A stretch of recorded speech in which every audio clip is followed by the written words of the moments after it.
voice open say.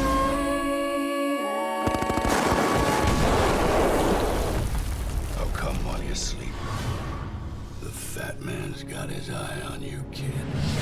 Hey, whoa! Oh, that's Donner. Lucky it wasn't Blitzer. Should tear your package clean off.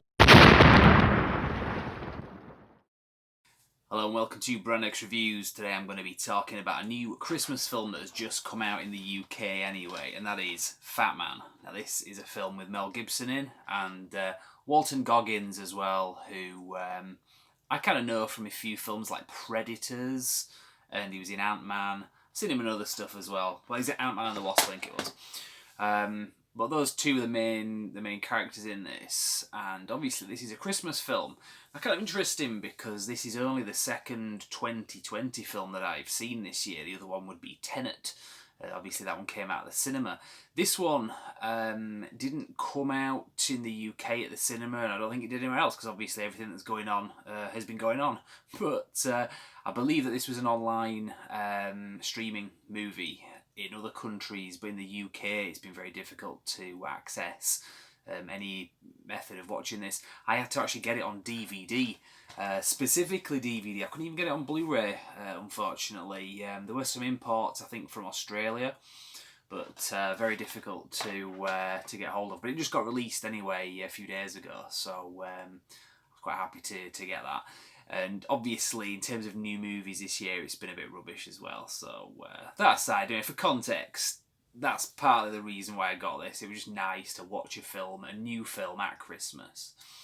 So the film itself, anyway, let's talk about that. It's had some fairly negative reviews.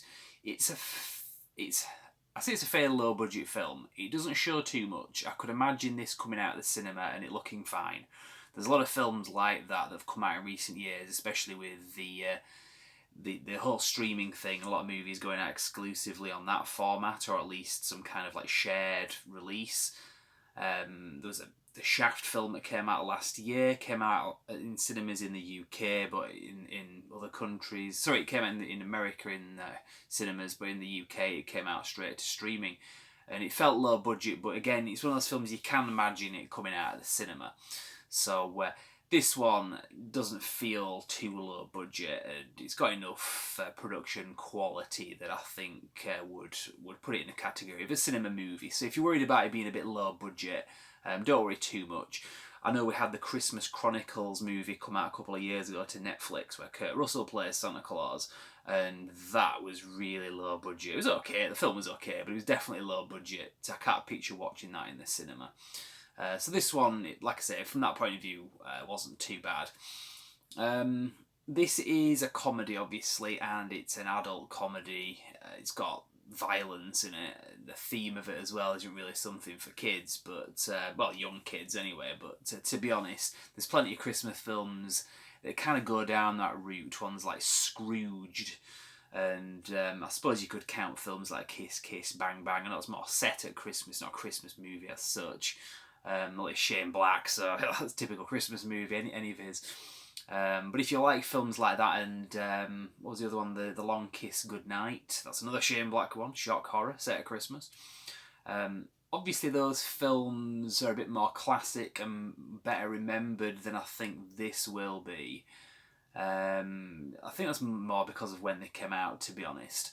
I've seen some reviews of this film, and they've said that the positive reviews, saying that this is a kind of film that if it had come out in the 80s, it would, the exact same film as it appears here, it would be regarded as a classic, such as Commando, the Schwarzenegger film. I can see where those kind of comments are coming from. I can definitely see that. I think this is a little bit behind its time, but I think that's good because it's a throwback to films like that, so I liked it from that point of view as well.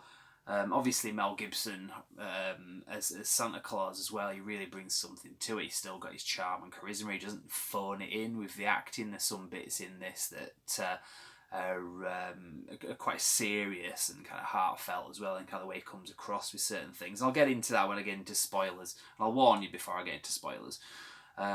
Walton Goggins as well. He's got some. There's a lot of dry humour in this, and Walton Goggins is pretty much on form with that, as is Mel Gibson, to be honest. Marianne Jean-Baptiste plays Mrs. Kringle. Obviously it's Santa Claus, but it's Kris Kringle, which I think is the American kind of equivalent of that. Father Christmas, Santa Claus. He's Kris Kringle, and obviously his wife is played by Marianne Jean-Baptiste. She's a British actress, and she's got a lot of charm and charisma as well. So two of them together, there is a bit of a chemistry between the two of them. You can believe that they are Mr. and Mrs. Santa Claus. But beyond that, I realise I've been a little bit vague. That's because I didn't want to get into spoilers. So from this point on, I'm going to get into some spoilers.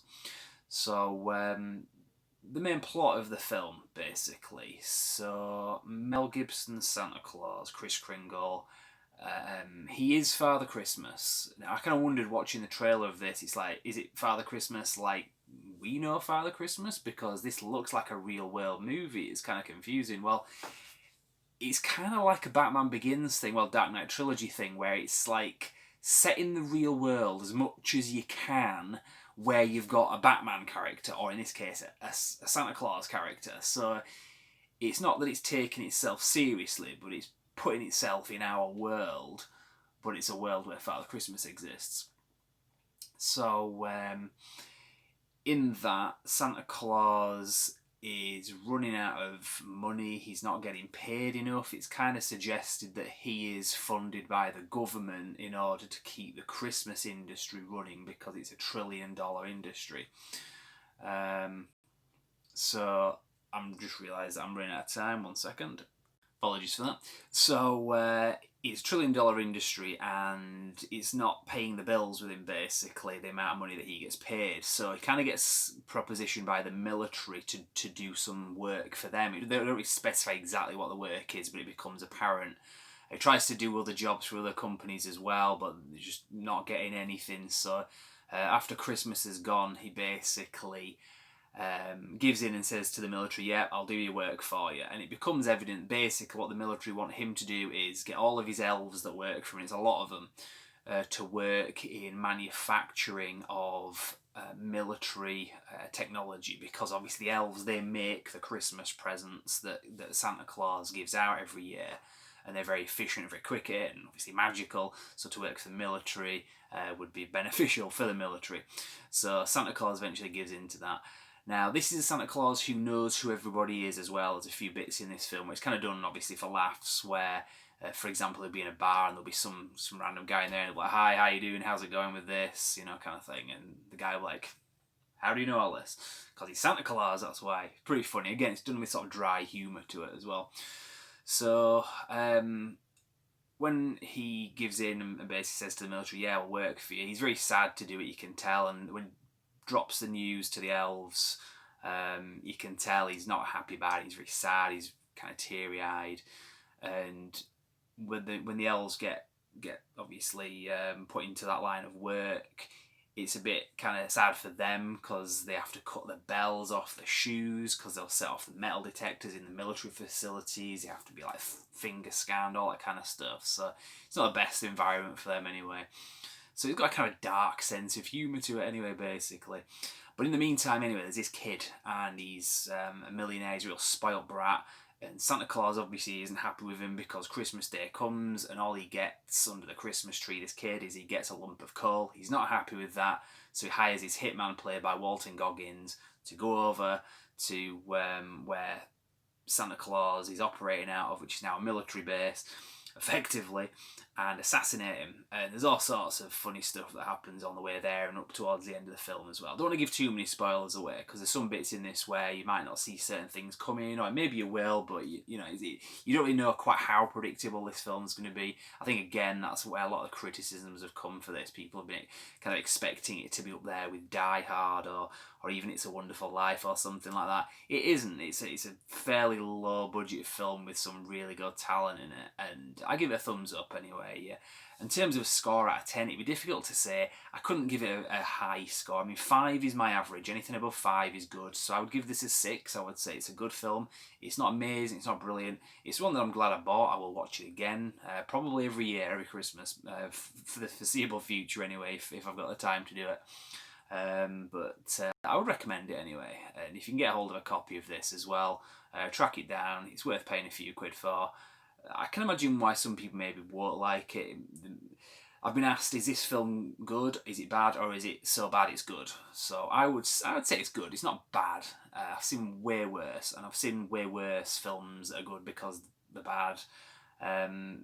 Depends how you define bad, really. So very difficult to kind of answer that question because I think it's very subjective.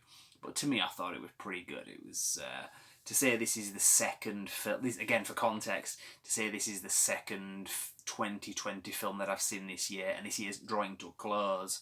I can live with the fact that this is only one of 2 films I've seen this year.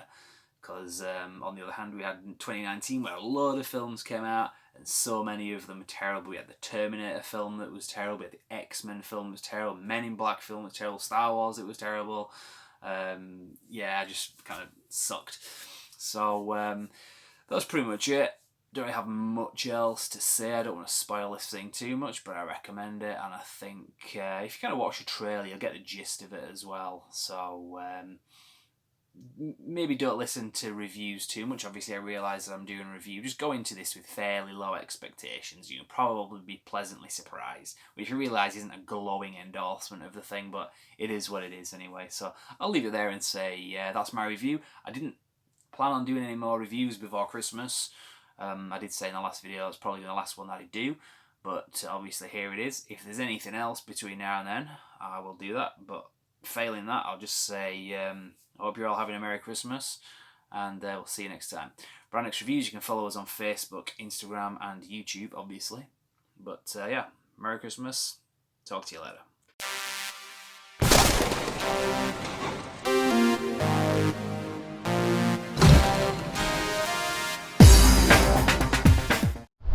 Right then, just a quick reminder that you can follow us on social media. Obviously the channel exists on YouTube, we've been going strong since 2013, but we also have presence on Facebook as well, where we occasionally post updates and news on there. We also have Instagram. We don't really use it quite as much, but you can always follow us there if you're desperate. But beyond that, Brand X Reviews, news, reviews and retrospectives coming out of the UK.